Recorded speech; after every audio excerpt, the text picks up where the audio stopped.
আল্লাহর কাছে মূল্যহীন, দুনিয়াটা যেমন আল্লাহর কাছে মূল্যহীন, তদ্রূপ দুনিয়ার বুদ্ধিজীবী, দার্শনিক, জ্ঞানী তারাও আল্লাহর কাছে মূল্যহীন। আসল বুদ্ধিমান কারা? যারা দুনিয়াতেও দামি হবে, পরকালেও দামি হবে।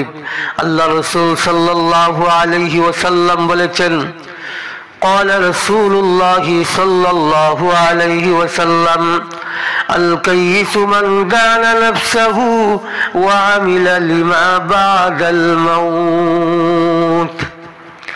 আল্লাহ রাসূল বলেন, যে ব্যক্তি নিজের নফসকে নিয়ন্ত্রণ করে, অর্থাৎ যারা নিজেদের নফসের সকল চাহিদা পূরণ করার জন্য ব্যস্ত হয়ে যায় না, বরং সে নিজের নফসকে আল্লাহর হুকুমের অধীনে রাখে, আল্লাহর হুকুম মোতাবেক যাদের জীবনকে গঠন করে।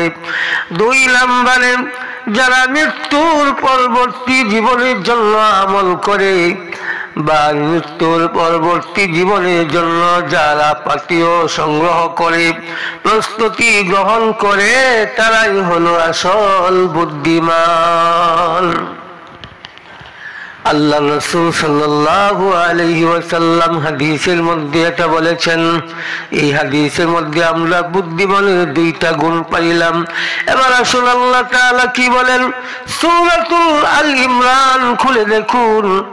ইন্না ফি খালকিস সামাওয়াতি ওয়াল আরদ ওয়া ইখতিলাফিল লাইলি ওয়ান নাহার লাআয়াতিল লিউলিল আলবাব الذين يذكرون الله قياما وقعودا وعلى جنوبهم ويتذكرون في خلق السماوات والأرض ربنا ما خلقت هذا باطلا سبحانك فقنا عذاب النار।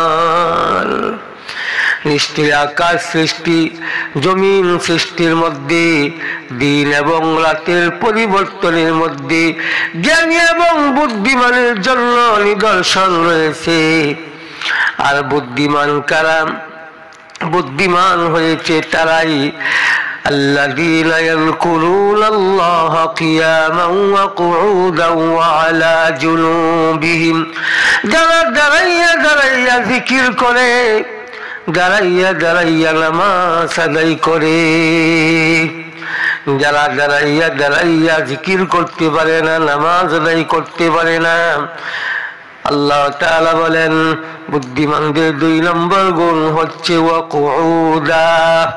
যারা দাঁড়াইয়া দাঁড়াইয়া নামাজ পড়তে পারে না, দাঁড়াইয়া দাঁড়াইয়া আল্লাহর জিকির করতে পারে না, যারা বসে বসে আল্লাহর জিকির করে, বসে বসে নামাজ আদায় করে, যারা দাঁড়াইয়া নামাজ পড়তে পারে না, দাঁড়াইয়া জিকির করতে পারে না, যারা দাঁড়াইয়া বসে বসে জিকির করতে পারে না, যারা বসে বসে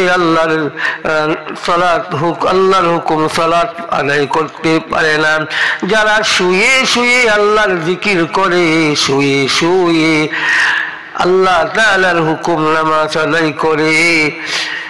আর ওয়াতাযাক্কারুনা ফি খালকিস সামাওয়াতি ওয়াল আরদ, এবং যারা আল্লাহর আসমান এবং জমিন নিয়ে গবেষণা করে, চিন্তা ফিকির করে, এবং যারা বলে রব্বানা মা খালাকতা হাযা বাতিলাম, আল্লাহ আসমান আপনি বানাইলেন, জমিন আপনি বানাইলেন, আসমান এবং জমিনের ভিতরে যা কিছু আপনি বানাইলেন, কোনো কিছু অনর্থক আপনি তৈরি করেন নাই।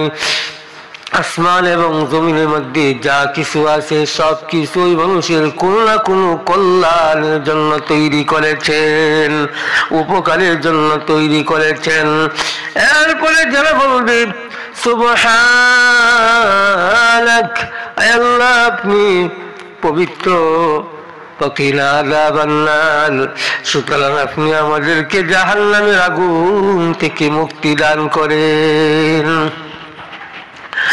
অর্থাৎ যারা নিজেদের অন্তরকে নিয়ন্ত্রণ করবে, কয়টা গুণ থাকলে সে বুদ্ধিমান, যারা নিজেদের অন্তরকে নিয়ন্ত্রণ করবে, যারা মৃত্যুর পরে জগতের জন্য প্রস্তুতি গ্রহণ করবে, যারা দাঁড়াইয়া দাঁড়াইয়া আল্লাহ জিকির করবে, যারা বসে বসে আল্লাহ জিকির করবে, যারা শুয়ে শুয়ে আল্লাহ জিকির করবে, যারা আসমান জমিন নিয়ে গবেষণা করবে, যারা গবেষণা করে, যারা বলবে হে আল্লাহ এই আসমান জমিনের মধ্যে যা কিছু আছে আপনি কোনো কিছু অনর্থক সৃষ্টি করেন নাই, যারা আল্লাহ তাআলার পবিত্রতা ঘোষণা করবে, আর যারা বলবে হে আল্লাহ আপনি আমাদেরকে জাহান্নামের আগুন থেকে রক্ষা করুন, তারাই হলো আল্লাহর জমিনে সবচাইতে বড় জ্ঞানী এবং বুদ্ধিমান।